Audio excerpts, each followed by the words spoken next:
Hello and welcome to the latest episode of the Pitcast, brought to you by the Pit Crew Online, from the fans for the fans.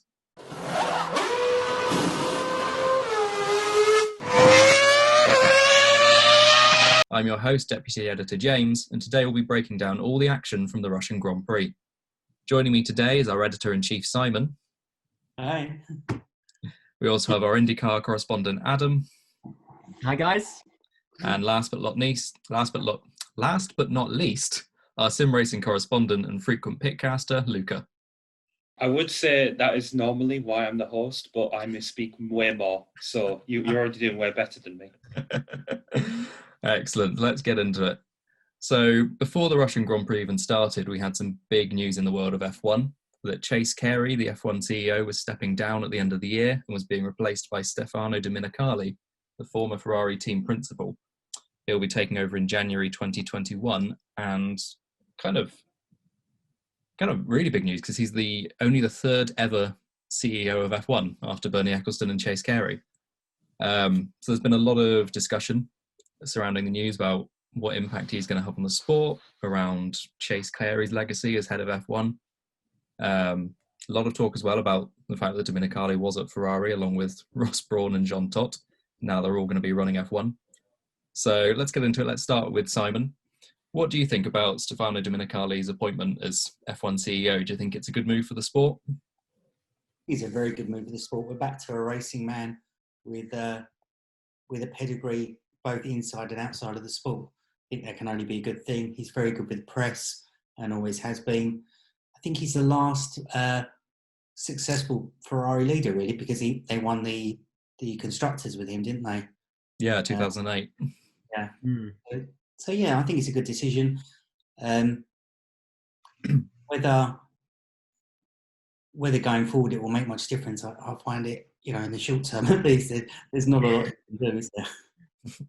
No, perhaps not. I haven't got many cards to play with. No, I mean, change in F1 doesn't come overnight, does it? No. It's a slow-moving juggernaut. Luca, what are your thoughts on the appointment? I think Adam was a lot more eager to get his word in, so I'll go after. Thanks, Adam? Luca. You're too kind. No, I was trying to make the signal. Oh, sorry, I missed that entirely. It's okay. But, I think that Domenicali's introduction back into F1, should I say, is a really good move, because I think what F1 is crying out for is someone that everyone can get along with, especially in terms of a leadership role. And we know historically how divided and how fractious the FIA and the teams and everyone and all the vested interests in Formula One can be. And a significant role that Stefano Domenicali is going to have to do is try and balance the interests of all the competing parties in Formula One. And seen as though that he is a liked person in the paddock, it's going to make his job a lot more easier in terms of doing that. And, they could have easily gone for someone who was fresh out of the block, someone who maybe came from outside of Formula One maybe, but would they have, they wouldn't have known many of the individuals in the paddock. They may not have had the rapport or with a lot of the people. So I think in terms of you just saw in all the interviews during the Prix, the free practice sessions and everything, everyone was, even the drivers, Christian Horner was speaking highly of Stefano Domenicali. So I think that's something that's quite a big positive coming from it. Luca, did you want to add anything? I did. That's why James threw it over to me, and then I threw it over to you. No, I definitely had something to say, but I could see you were a lot more eager. I've always had a lot of appreciation for Domenicali. When I got into F1, he was the guy who was heading up Ferrari, and I had not really seen the days of when Jean Todt was in charge.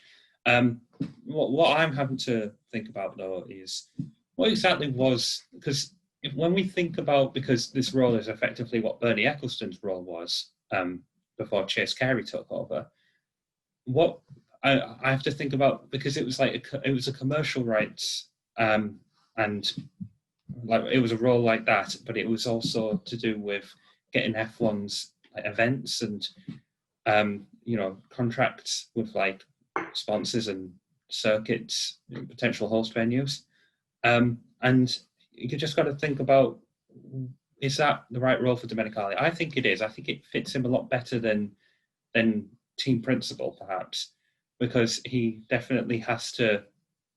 You can't be in this role if you're a bit of a Peter Brick.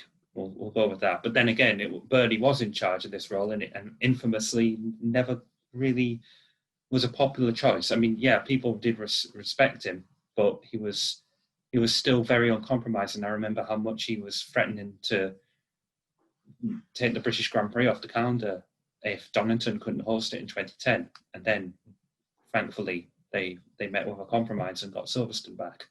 I think Domenicali, I think he'll definitely thrive in this role. And I'm really happy because he and a local man to where I'm from, Rob Smedley, they were the only guys in Ferrari who I could think of that really were definitely salt of the earth. So yeah, I'm very happy that Domenicali has come back. We've got to remember also, after he left F1, he actually became the CEO of Lamborghini. So going from Ferrari to Lamborghini, I can imagine the people who were loved him at Ferrari, traitor. But yeah, I'm very happy to see him back. Excellent. I think that's a good point that you bring up as well, Luke, about the role he's going to be stepping into, that it's perhaps going to be very different to the role that Bernie Ecclestone had, where he kind of ruled the sport with an iron fist a lot of the time. What Bernie wanted, Bernie got. I just hope he isn't a pushover about it. Yeah, and I think where you've got that kind of dynamic with him and Ross Brawn, the way that Chase Carey set that up in his few years in the sport, it's potentially going to be very strong, where you've got, Ross talking about the rules of the sport and the technical aspects and pushing that forward, and Domenicali going for the commercial aspects. They love each other as well, those two. I remember when I remember when Brawn won the 2009 Drivers and Constructors Championship in Brazil. One of the first people outside of Brawn to rush into the Brawn garage was Domenicali. And he I love seeing that moment, because I know obviously they worked together at Ferrari, and that was a really big thing for F1 back then. Wrong with it. I didn't catch that. What was that? He was probably thinking, thank goodness he didn't take the Ferrari job or left Ferrari, because I would be cool with that. I'll just quickly say that we have to remember, I know Bernie got a lot of grief as he got up, but there wouldn't have been a Formula One as we know it without Bernie. And I believe a certain Mercedes guy was offered the role that Domenicali has now taken. Yes, yeah. I saw something about that in one of the interviews with Toto. He said that he had talks with Chase potentially to step up, but wasn't there something to do with the fact that teams would veto his ascension to the role? And there was, yes, that was interesting. Yeah, there was a clause put in where I think a team boss couldn't go to the F1 boss role if they'd been at a team within 2 years. I suppose that tries to eliminate team bias. I guess. I think they say that, and Ferrari are always going to get their favouritism, no matter what. The three leading men, Jean Todt, Ross Brawn, and Domenicali, now all running EFIA. I mean, if anything goes Ferrari's way, which it generally does, Ferrari International Rescue Assistance, we're not going to hear the last of it, are we? It's going to be. They can say they're not biased as much as they want, but deep down there has to be. You can't. We're all biased towards Ferrari to an extent, and we've never worked for them or been associated with them. So it's going to be tough going forward. I can see it's not going to be as smooth as they'd like. When these things come, when something else, as it has recently with Ferrari's engine and what the changes they had to make. If that was another team, they would have had the book. Look at, I was going to say Force India. I always say that. Racing Point. That was so public. We all knew what that was about. But with Ferrari, no, it was just neatly brushed under the carpet. Don't worry, guys. Just take that off your car now, and let's see where we go from there. And as we can see, they're going nowhere from there. Anyway, there's my right. I'll go back. I think if they were going to pick any former Ferrari employee, I feel like the best one they could have picked was Domenicali, from the fact that And I wrote about this in an article around the time the news was announced, which if you want to read, head to thepitcrewonline.net. People forget that when Dominicali left Ferrari, he quit by himself in protest because Luca de Montezemolo wanted him to fire people in the engine department as scapegoats. And he quit on principle, which I think, he's obviously got passion for Ferrari, but I think somebody who could do that, who could quit the dream job at the top of the team, it's not someone who's so beholden to Ferrari that they'd bend the rules for them.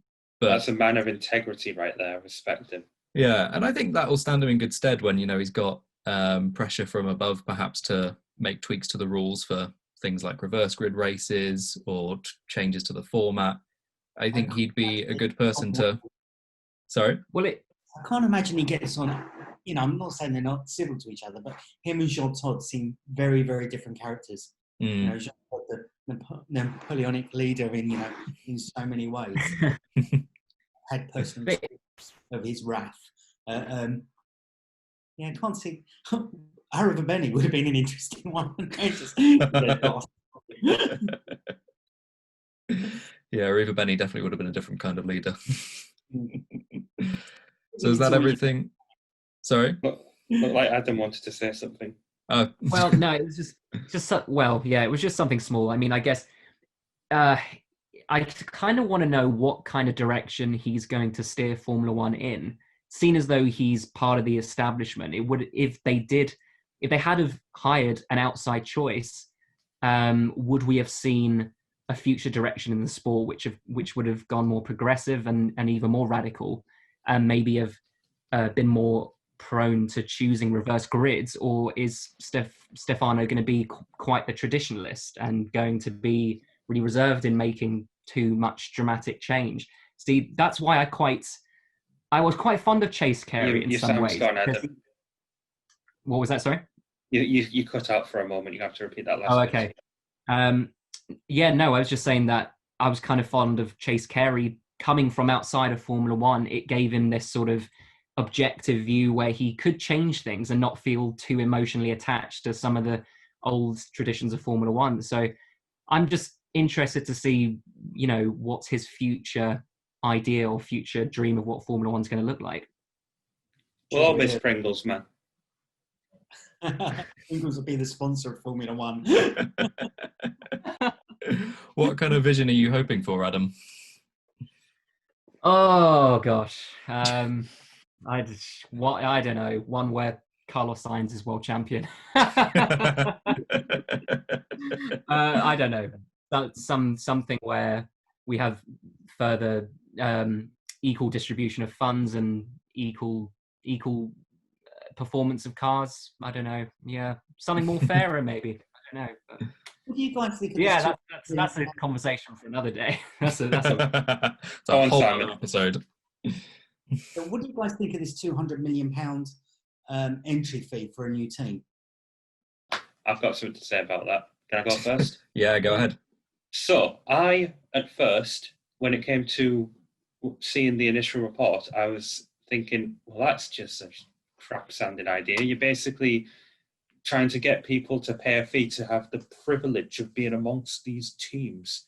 But then someone pointed out, well, if you just allow anyone in, they probably would. There's no guarantees that there'll still be an F1 in the next few years. You could have a situation like with the back of the grid 2010 teams, like Lotus and Caterham, Virgin, then Marussia, and then the Hispania team, HRT. They all disappeared from F1 at the end of 2012, 2014, and 2016, respectively. So having to pay an upfront fee and also to offset the perhaps the losses, because at the end of the year, every constructor gets like a sizable, depending on their finishing position, chunk of the prize pool money. So having another team in there after like 2 seasons, when they start being able to get to claim a bit of that money, then it would like obviously make the prize money go down a little bit. So I can understand the principle there, but still, it just does seem like you're asking someone to fork up money for the privilege of being a part of Formula One, and I don't know how this will incentivise new teams at all. There should be more incentive to getting. I mean, there's a good number of cars on the grid now, 20, and whilst those teams that I mentioned have proved that quantity is not better than quality, I still feel like there isn't necessarily anything that should say that Formula One should only ever be 20 cars, no more, no less. Mm. And I think we'd all like to see a bigger grid, but as you alluded to, more importantly, a competitive grid. We don't want kind of another 3 teams just dwindling around in their own championship at the back. And yeah, it remains to be seen whether this 200 million fee up front, whether that does attract kind of, the more serious competitors, for want of a better term, or whether it turns people away. Am I right in thinking that part of the reasoning behind it was the COVID crisis as well, to offset some of the losses potentially? I'm not sure. Just the thought that Williams went for 160 million seems like a bargain now. Oh, wow. If I'd known, we could have had it. Why didn't you put in a bid? We should have done a whip round. Yeah, I'm sure we got something rattling around here somewhere. Got a swear jar. I don't think there's enough cars, personally. I think, back in the day you had to pre-qualify because there were so many cars, which was in the extreme. But, maybe there's a case for 3 cars per team. Maybe that's what we need. We need, and third car doesn't. 34 now. I'm on radio, airplane mode. I don't understand that. Maybe that's the way to do it, and they drop those points from the third driver, or the third driver has to be either a young driver, female, or something. Let's open up a little bit somewhere. I think it's interesting. Should we call Can of Worms on a State of Formula One podcast in the future? Talking about the race here, I'll let you take it, James. Sorry, I'll shut up now. That's all right. Okay, so should we move on to the Russian Grand Prix itself? So it wasn't a Mugello, it wasn't a Monza. We perhaps weren't expecting it to be, but so the race weekend started with Hamilton on pole position, looking for his 91st win to equal Michael Schumacher's record. Started as well with Kimi Räikkönen looking to equal Rubens Barrichello's record of 322 starts. And that wasn't hardly an achievement, though. All you had to do was turn up. Exactly. Just make it off the line. Well, you didn't turn up, Lucas. We're not on one yet, between us. It's like collecting air miles in the airport. It's going to go up to platinum. It's going to be allowed into the private lounge. Yeah, it was not a record that Räikkönen particularly cared too much about, was it? And he had 2 years off, remember? Yeah. Rallying. So the race started, as I said, with Hamilton on pole alongside Max Verstappen on the front row and Valtteri Bottas behind them in third.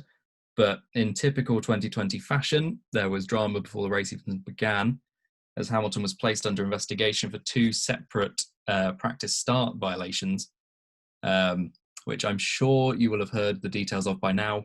Essentially, coming to a stop in the pit lane to do a practice start, then not doing the start, then doing another practice start outside the pit lane in an area the FIA deemed he wasn't allowed to. He was still able to take the race start from pole. He wasn't given a grid drop, but later in the race he was given 2 5-second penalties for each, 5-second penalty for each infringement, as well as 2 penalty points on his licence. So at the race start, Hamilton got away quite well, kept the lead into turn 2 despite Bottas coming up around the outside. Hamilton managed to just muscle him a little bit off the track and keep the position. Max Verstappen ran wide at turn 2 and dropped behind Ricciardo for third, but managed to get the position back throughout the opening lap. But behind them, there were a couple crashes as Carlos Sainz went wide at turn 2. Sorry, Adam, I can see you wincing. Carlos Sainz went wide at turn 2, and as he went around the bollards that he had to go around to rejoin the track properly, he just clipped the wall on the other side of the bollard, took off his front left and was out of the race.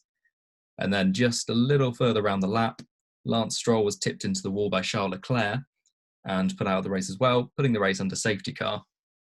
And from there, the safety car wasn't out for very long. I can't remember exactly what lap it was in by. Was it lap 6 or 7? Wasn't out for too long. Yeah, it was roughly around 6 or 7. Yeah. Yeah, and then Hamilton, after the safety car came in, a few laps later, Hamilton came in and served the 10-second penalty that he had before his pit stop, which dropped him back behind Bottas and Verstappen. And the race kind of went from there. It was won by Valtteri Bottas, Max Verstappen in second, Lewis Hamilton third. Sergio Perez did quite well to finish fourth, ahead of Ricciardo, Leclerc, Ocon, Kvyat, Gasly, and Albon taking the final point. The fastest lap went to Valtteri Bottas, and Sainz and Stroll were the only retirements. So, obviously, the big talking point from the race was Hamilton's penalty. As soon as it was announced, there was a lot of talk from pundits, from spectators on social media, pretty much everywhere, about whether the penalty was deserved, whether it was too much. And yeah, I'm not particularly sure where to start because there's so much to talk about, so many talking points. I think the first one, obviously, was the penalty fair? And Luca, do you want to jump in on this? We were getting a bit ahead of ourselves there because Hamilton had his race compromised rather much by Q2, if we remember. He was trying to do a lap on mediums, ran too wide at the final corner, got it deleted. And as soon as he put on his other new fresh set of mediums with the intention of starting on mediums, the red flag came out because of Vettel crashing at like turn 4. And so Hamilton had to start on softs. He had to go get a lap time out on softs. And that really, even without the penalty, I think Hamilton's race was fairly compromised, especially when the safety car came out, because even without that, even without the 10 seconds, he would have come out in traffic and it would have been like a case of being stuck behind too many cars to be able to then leapfrog past Bottas and Verstappen. So it was always going to be a difficult one, but in the case of the penalties, I can somewhat understand the action that came from it, because like I wasn't actually watching the race at the time. I was trying to flick through a few forms of motorsport that was on, such as like British touring cars and the MotoGP racing at Barcelona.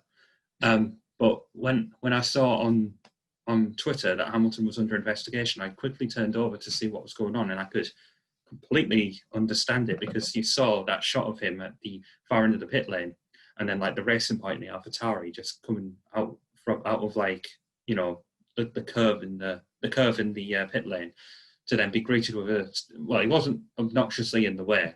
He was fairly enough out of the way, but they still had to sort of like take evasive action.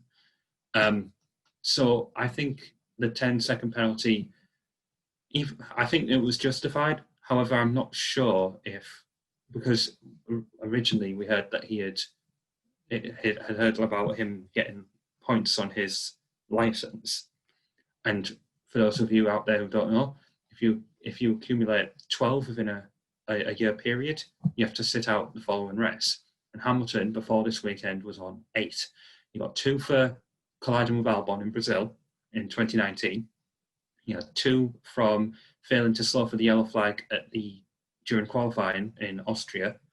That same race, he had another collision with Albon. He got another 2 because of the pit lane infraction in Monza. So he isn't going to actually be losing any points until after the Turkish Grand Prix, which is exactly a year on from Brazil last year. I think Hamilton was definitely quite lucky to have only gotten the 2 penalty points, which later were rescinded, and it was more on Mercedes apparently at that point. So they gave Mercedes a €25,000 fine, as it was apparently on them. I don't know entirely the full story. What was that, Simon? They're finding them an A class, a 180 to A class in money. Yeah, you can't make a dent in the wallet of one of the richest car companies in the world. So, but yeah, my point there being is that I think the penalty itself, even though I'm a Hamilton fan, I think it was the appropriate choice. It pains me to say, as a Hamilton fan, who whenever I see people online saying that he's always bitching, he doesn't do himself any favours because in this race, yeah, it was perfect contrast to what Daniel Ricciardo did. Like Hamilton got told about his penalty and was like, "Where's that in the rule book?" Which, yeah, I get it. He's annoyed, but come on, Lewis, try to hide it. Save it for behind closed doors. Ricciardo gets his penalty. It's like, all right, I'll drive faster.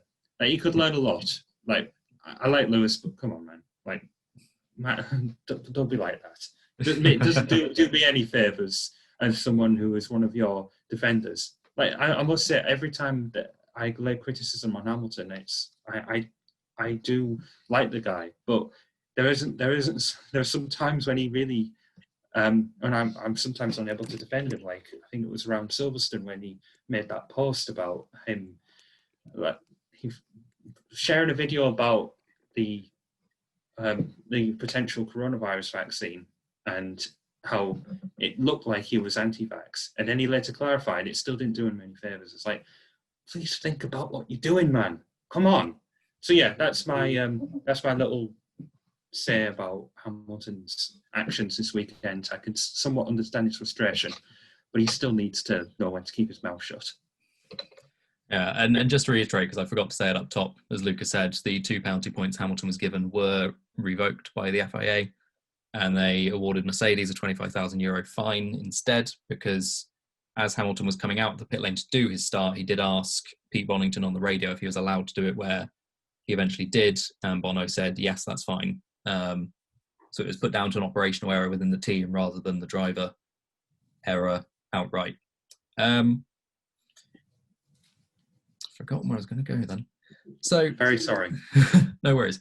So yeah, you mentioned as well like Ricciardo's penalty, and that was something that's been brought up quite a bit since the race, post-race, is the people pointing out the fact that Hamilton got this penalty for his start infringements. Ricciardo got a 5-second penalty for running wide at turn 2 at one point and failing to go around the bollards.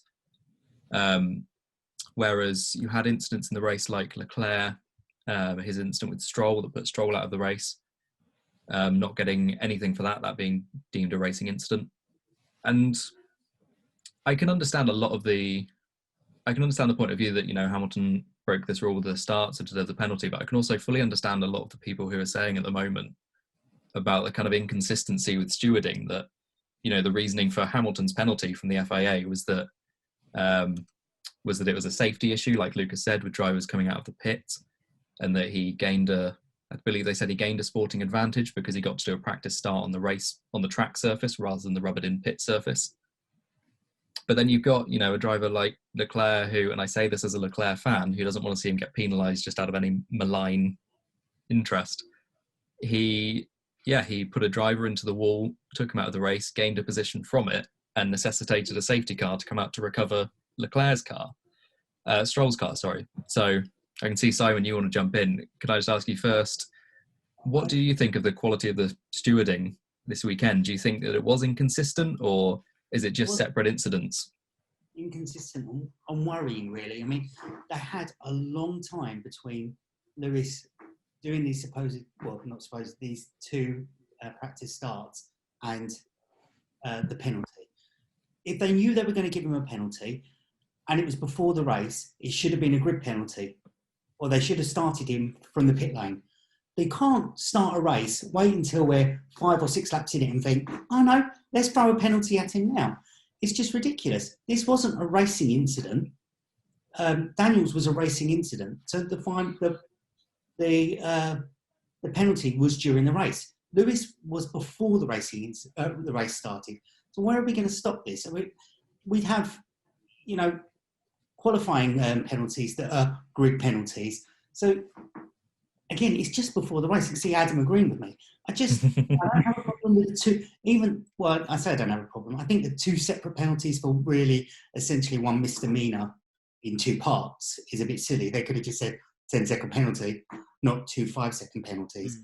And I think a lot of this, if you looked at the stewards' room and Mika Salo rolling about laughing, it just sends a wrong image. What was that about? I mean, do we need to see that?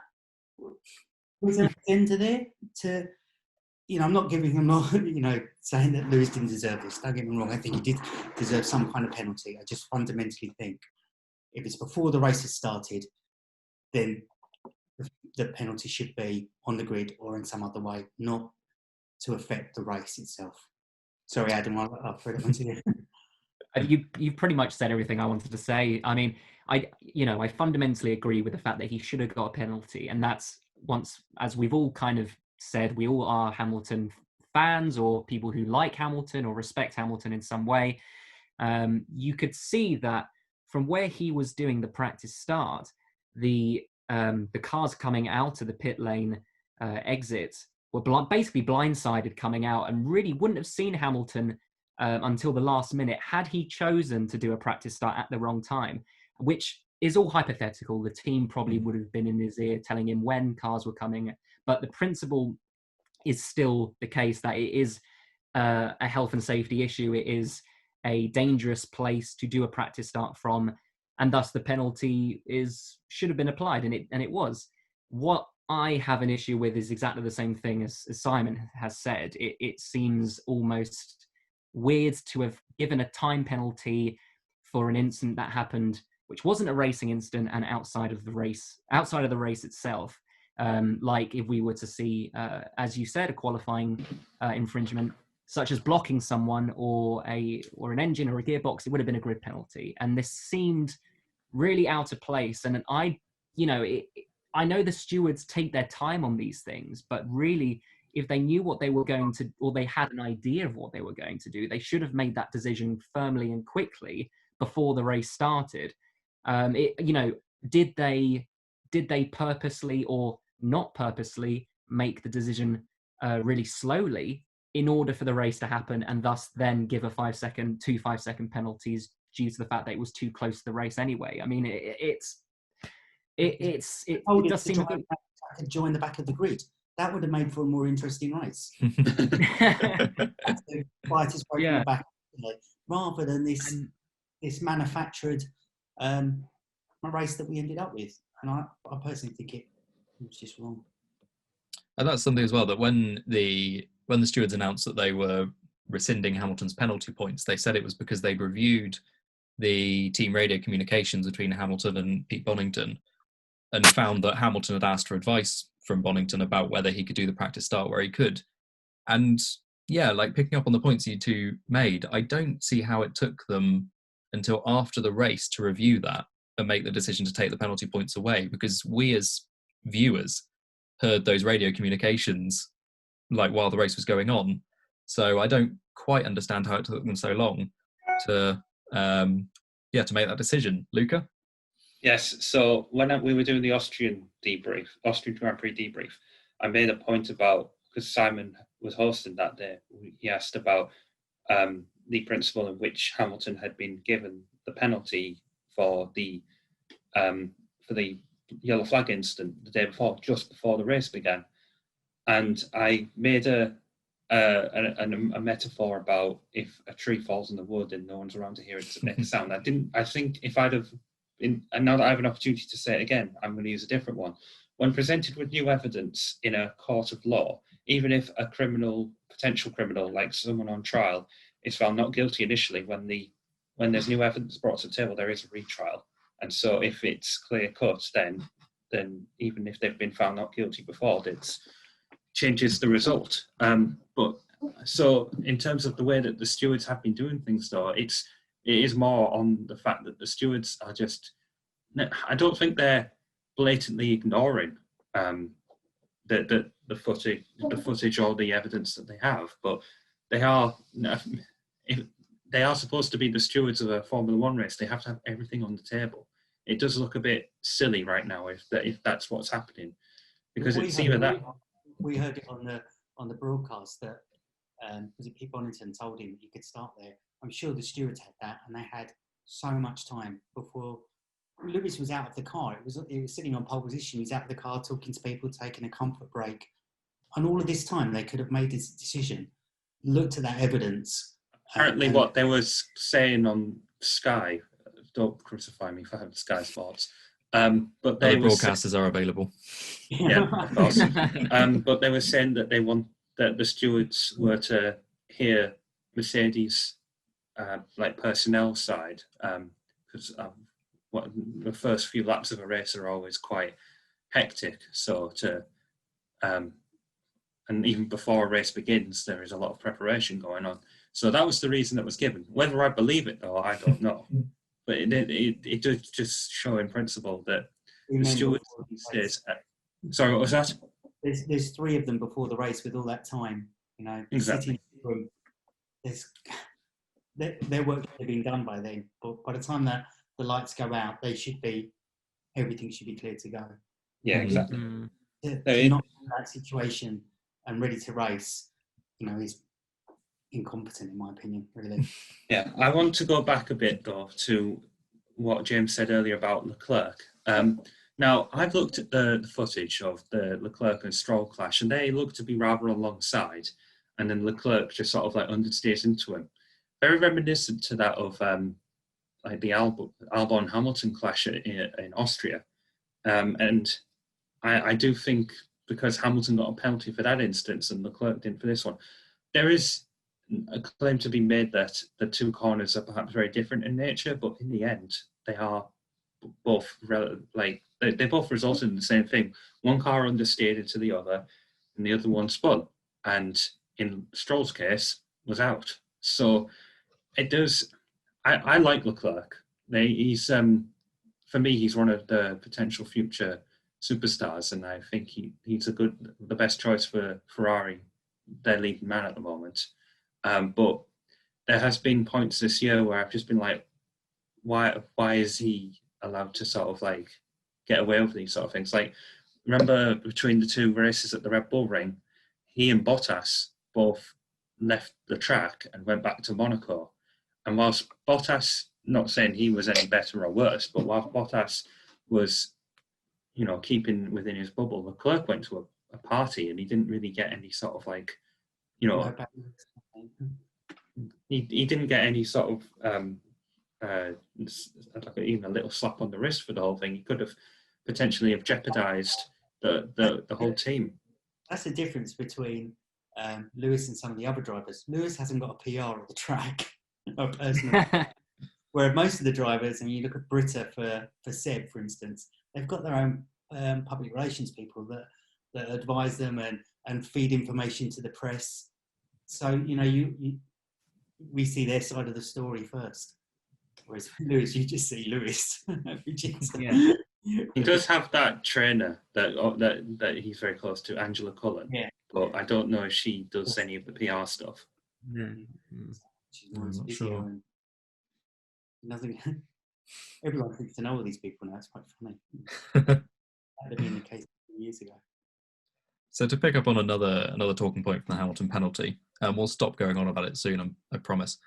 But this isn't the first time that Hamilton's got a penalty this year, or even in recent races, for an operational error from the team. You remember back to Monza, where he lost the race win after being called into the pits when the pit lane was closed. And it's I don't know about the rest of you, but it surprised me to see another error like this at Mercedes. They're not a team that are prone to making errors like this. They won 6 consecutive double world championships. Lewis Hamilton is a 6-time world champion, been in sport since 2007. Were any of you surprised to see, these kind of mistakes creeping into Mercedes this year now a couple of times? Adam, start with you.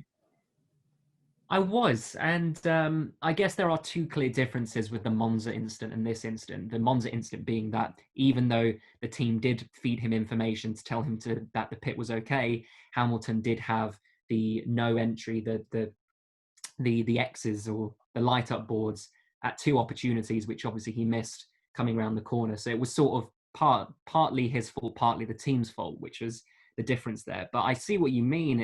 It seems almost like at this point, the only people who can stop Mercedes is Mercedes. And if Hamilton had, say, 10 points coming into this race, and he had got 2 leading to a race ban, I mean, we would be the title fight would be completely changed. You know, Bottas could have picked up a sneaky 25 points and closed the gap, and we would be sitting here thinking, what are Mercedes doing? What I thought is, did Mercedes or Pete Bonington, was he too distracted by things, or was he too distracted by other pre-race procedures to not know or to not think in detail about the rules regarding the pit lane exit? I mean, it does seem like a really small thing, but I guess you, as a professional and experienced race engineer, you would know the rules about that. And it does seem a little bit negligent on Mercedes' part, and maybe they are becoming too complacent, like how we saw in Germany last year, where, what about anyone else? What did anyone else think? Luca? I'm more concerned about, I just mentioned all the incidents that Hamilton's found himself in. I think that we can, with penalty points being accumulated, I remember when Vettel was the driver who was like closest to a race ban, but all those times were like, I think it was, he had that rear ending Hamilton at Baku and drove alongside him and whacked him, and those sort of things, and clumsy incidents like ignoring yellow flags and like going for a half-assed move on another driver at a corner where that really was never going to happen. I think those things warrant the penalty points because they are really dangerous. And I mentioned there, if we go through all those incidents that Hamilton has gotten penalty points for, I think most of them don't warrant it. Like the Monza one, there were marshals in that little marshal sector, but my thought there is that it's a rule that's never really been exercised a lot before. So that's why I didn't, as careless as it was, I don't think it's really, because they had a very small window to react to it, and it was probably not very blatant. So that's what I think about that. This one, I don't know. I think they could have argued that because the cars exiting the pit lane were at racing speed, because you could get off the pit limiter very early on, even before the curve in the pit lane. That you could argue that potentially would have warranted penalty points. But for a lot of Hamilton's incidents, I do think that he has been given them just because he has got a penalty, and it's a bit more prolific because he's a 6-time champion and he's the leading light of the sport right now. We see drivers who don't accumulate a lot of penalty points. Lando Norris in I think practice for the Styrian Grand Prix, he overtook on the yellows, got his first penalty points. And overtaking on the yellows, I can understand, but I can't understand it for tiny infractions. Not tiny infractions, but ones that, in principle, don't really result in something hugely dangerous. It's just like a sporting penalty warrants the potential of a driver ban. Like something a team does warrants a driver ban. Like we talk about teams getting docked constructors points for misdemeanors, as opposed to drivers getting the receiving end of those sort of penalties. It is genuinely frustrating. So I don't know if any of you have anything to add to that. Stefano can deal with the point system. Maybe points for the speeding will be reduced if you take a speed awareness course via Zoom. That kind of thing. Well, there was talk at the end of, I think it was the 70th anniversary Grand Prix, that Hamilton had sped into the pit lane, but apparently they have 2 lines, and if you average out below the pit lane speed, you don't get a penalty for it. Yeah, so he came to an almost complete stop before the second one, didn't he? So that it averaged out under the speed limit. Yeah. Or motorways between those, variable speed limits or whatever they are. You get to the last third and you slow right down. I know. Do you think, Simon, that the penalty point system does need looking at, like you just said Dominicali could do? Because they've looked before at like being more lenient on racing incidents. Do you think they need to look at the operational penalties as well? Yeah, I mean, sometimes, no one's actually, from my memory, got up to enough points to get a ban for a start. So it's obviously not that much of an incentive to behave. These are top drivers doing, things at extraordinary speed. Things happen, to penalise them for a racing incident with a stop go penalty, whatever else. I think that's enough. We don't need a penalty point system on top of that, unless it's to raise money for something. Or do they get a fine with those points? Is it like a driving licence? No. $250,000 for speeding, jumping the red light. That's a Like a kind of F1 penalty jar. Yeah, it does work in like concept, and I think a penalty point should only be given out for the really severe, like a deliberate crash, for example. Like a Maldonado doing a whack on Hamilton during Belgian Grand Prix qualifying in 2011. Those sort of incidents, definitely penalty points. Just going with any penalty though, is too much in my opinion. Should we move on from this before we all get a bit too worked up? Yes. I feel like that's the majority of the podcast. Just talk about we just do entirely, and all the ranting, the Lewis ranting on the radio in comparison to Daniel. I mean, Daniel's, is like Lando, they're individuals, but no one's complaining. Kimmy, we all love Kimmy, and when Kimmy rants at the team, no one blinks an eye. It's a good point. If Kimmy had been doing what Hamilton had been doing in this race, be like, yeah, what a legend! Stick it to them, the little shits in the stewarding boxes. Eventually, aren't we? We're all thinking, yeah, Kimmy, that's cool, but Lewis does it. You're thinking, oh, not this embarrassing. Yeah, we criticise Hamilton for complaining. When Raikkonen does it, you put it on a T-shirt. Yeah.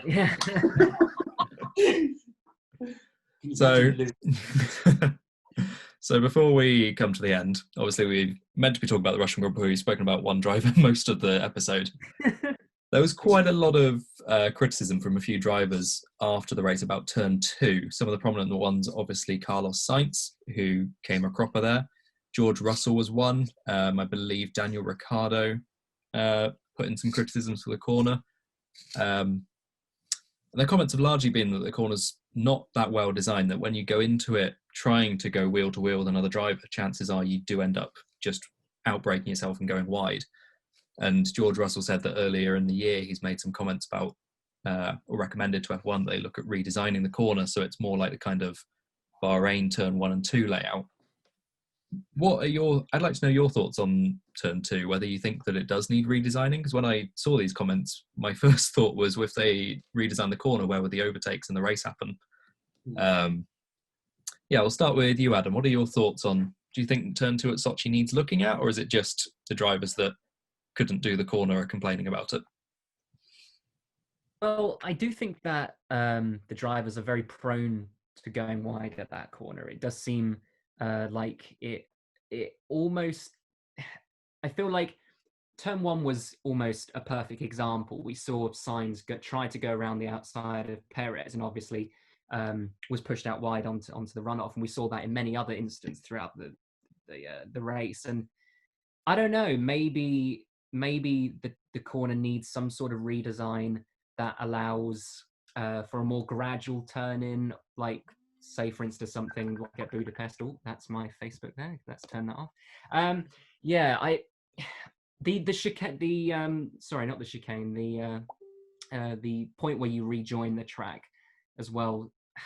I don't know if that needs a redesign. It does seem like it was catching a lot of drivers out. We saw Grosjean drive through the actual boards, which the marshals quickly replaced, which was quite impressive to see.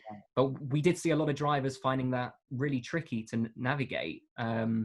So yeah, I understand it. I understand the point that if they are going to go out, then they need to not gain an advantage, and that is a good way of doing it, of going through those little bits. But yeah, I'm not entirely sure about that one. Yeah, I think some people might have a better, clear understanding of that, but I think from my basic understanding of it, I do think that potentially turn 1 is a bit too tight, or that it doesn't reward racing that much, and it just pushes a lot of drivers out wide. I don't know if anyone else had a thought on that. Luca? Easy. Move the Russian Grand Prix to Igora Drive. No, I'm kidding. No, I do think that the turn 2 is so inconsequential. Like, that turn 3 is definitely the best corner on the track, but that turn 2, the nature of it. Now, I was watching, I think on Saturday morning, Mick Schumacher actually won the F2 races. Obviously, we're going to probably be talking about him a lot. He might end up winning the championship. But they actually showed a video alongside of his dad overtaking Juan Pablo Montoya at turn 1 in Australia, and then Mick overtaking Yuki Tsunoda at turn 1 and 2 at Sochi. And in very basic principle, the corners do look quite similar. The difference being is that when you turn right at Australia, it immediately tightens up to go left. Whereas at Sochi, you sort of just turn right and then straighten up over like that curb, and before you prepare for the very long sweeping turn 3. And as a result of that, you're always going to find in a scenario where you're battling with someone there that you don't really have enough time to be able to back out of the maneuver.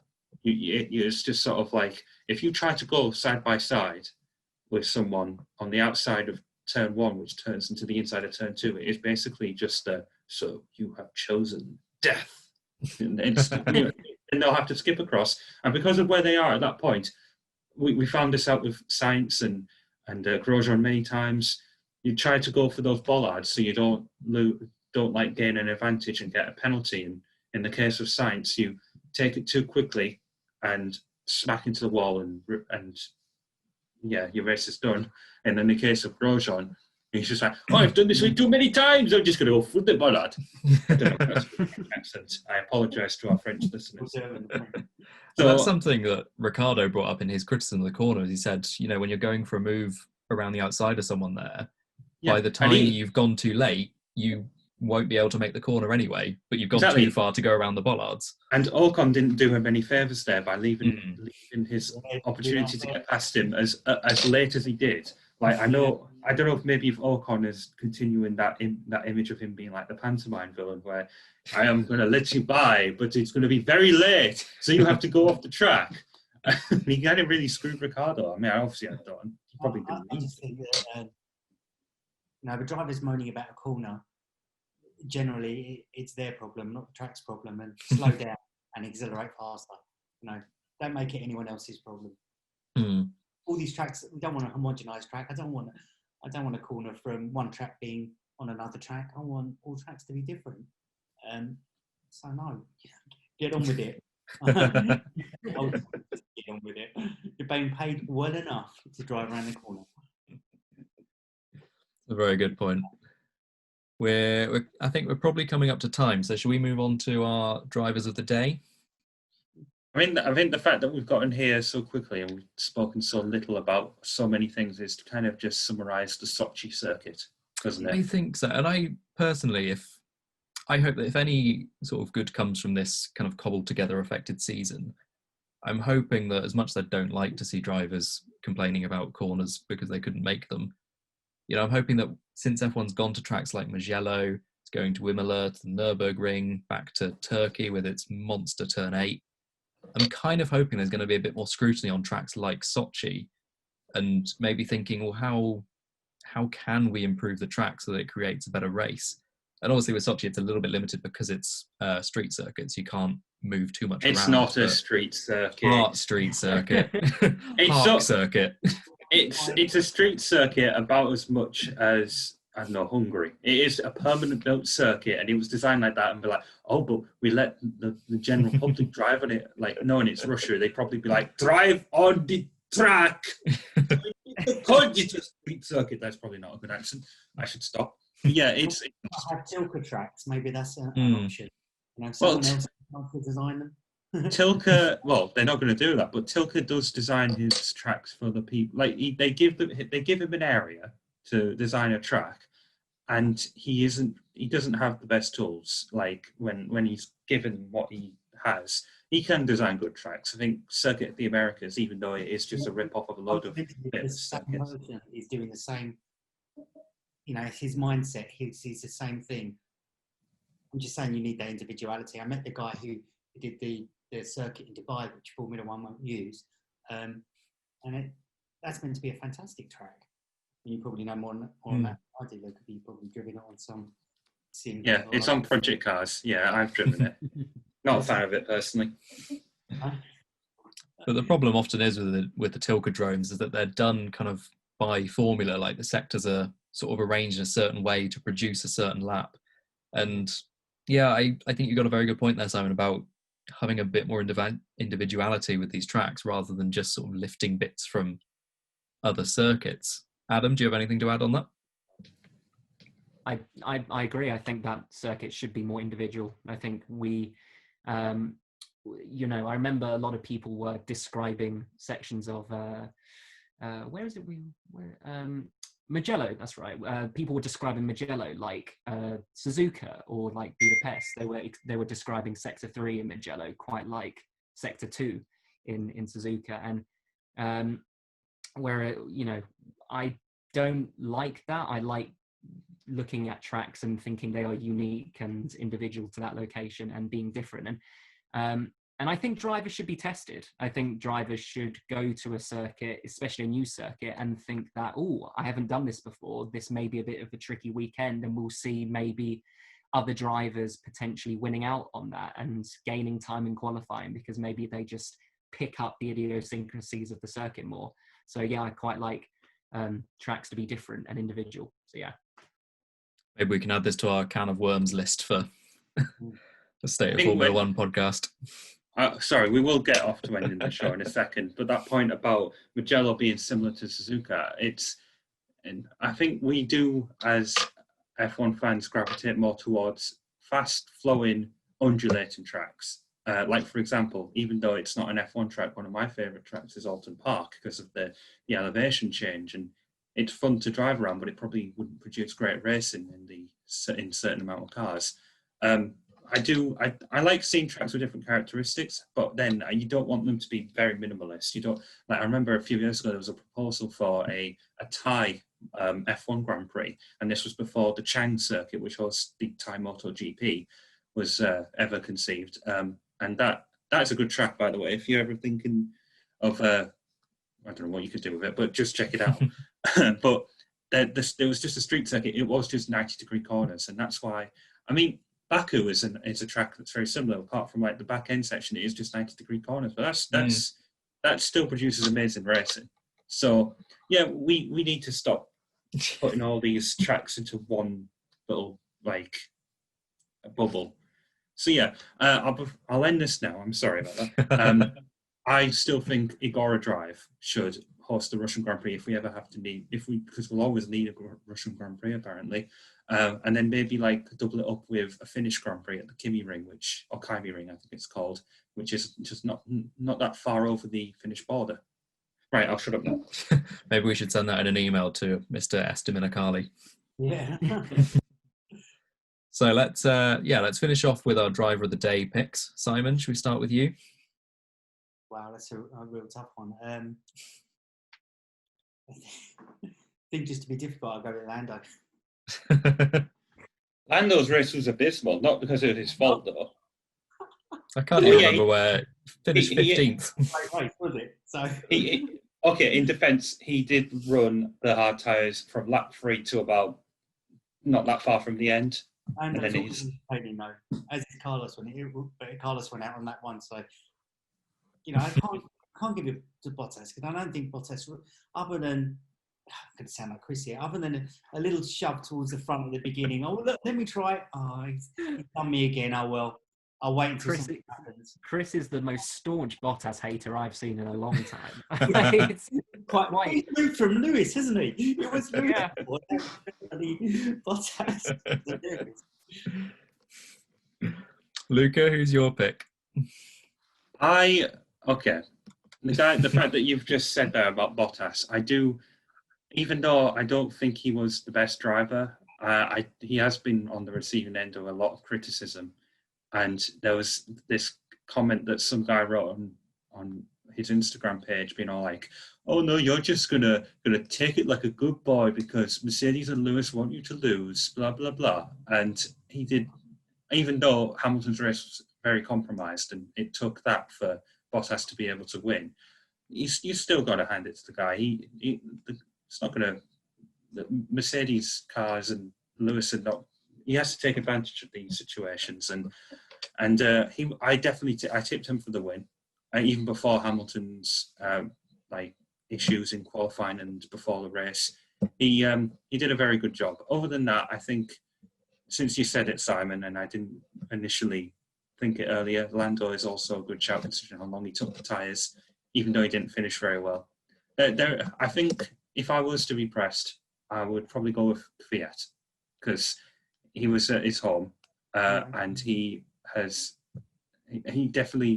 took those tyres quite far, and then he did drop off at the end. I don't think any driver was really driving there. All were equally underwhelming.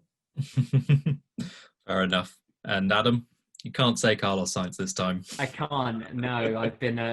Carlos Sainz crashed into the wall like a champion. Sorry. I know. I've been advocating like the entire season that he's been on the end of so much bad luck, but today was actually his fault. So can't defend him. So I think for me though, it's between a couple. It's got to be between either Sergio Perez for putting that car where he did in qualifying, and then just drive. I mean, we didn't see anything of him that entire race, but he just sort of did what he does, and he just he didn't really get involved in any incidents. He kept Carlos on the outside going into turn 1, and then just pretty much stayed in P4 the entire race. And he's had some really good races this season, and he's sort of gone under the radar. I'm trying to think another race where he did really well. I think it was one of the Austria races, or where he was sort of in P5, but then there was a collision with Albon, and then he Styrian fell race. back. Yeah, Styria. Ricardo and Norris. But there's been a few occasions where he's been really, really high up, and I think he's had a really good season, to be honest. And so for that reason, I'm kind of gravitating towards Perez, just because I want to see him get a little bit of recognition. But also, I can't say Leclerc because of that crash, even though he did do a really good stint on those hard tyres, getting in front of the Renaults. And Ricardo did well as well. I'm going to stick with Perez. Perez for me. Damn it, that was going to be my pick. I'm going to have to find someone different now. No, you can still go with Perez. No, I'm going to go a little bit left field and say Esteban Ocon. And I know he didn't have he didn't have a particularly kind of lively race, but I think generally over the weekend he's had one of his better weekends. At Sochi, he was consistently up at the front in practice and qualifying. Finished 7th behind Ricardo, even though Ricardo had a penalty, which isn't great in his favour. But I think this is the first weekend I've seen him this year that I thought he's kind of getting back in the groove after that year out. So we've got Lando Norris, remind me of your pick again, Lucas, or I've just forgotten it. I think I went for Kvyat, but only because he was the least underwhelming. So we've got Lando Norris, Daniel Kvyat, Sergio Perez, and Esteban Ocon. Okay, so thank you all for listening. Be sure to leave this episode a like and share it with your friends, and follow the Pit Crew online on social media. You can follow us too. Adam, where can they find you? Yep, you can find me at Wheeler_deals, and definitely watch out this week because IndyCar is going to the Harvest GP. So I'll be doing some race reports on that. So it should be good. That's if this Pitcast gets released before that is. We hope so. Excellent. Simon? The F1 Taxi. And Luca? You can find me on Twitter at RedLuca56. Follow me there, but don't follow me in real life. And I've been James. You can find me on Twitter at James16Matthews. Thanks again for joining us. We'll see you out on track.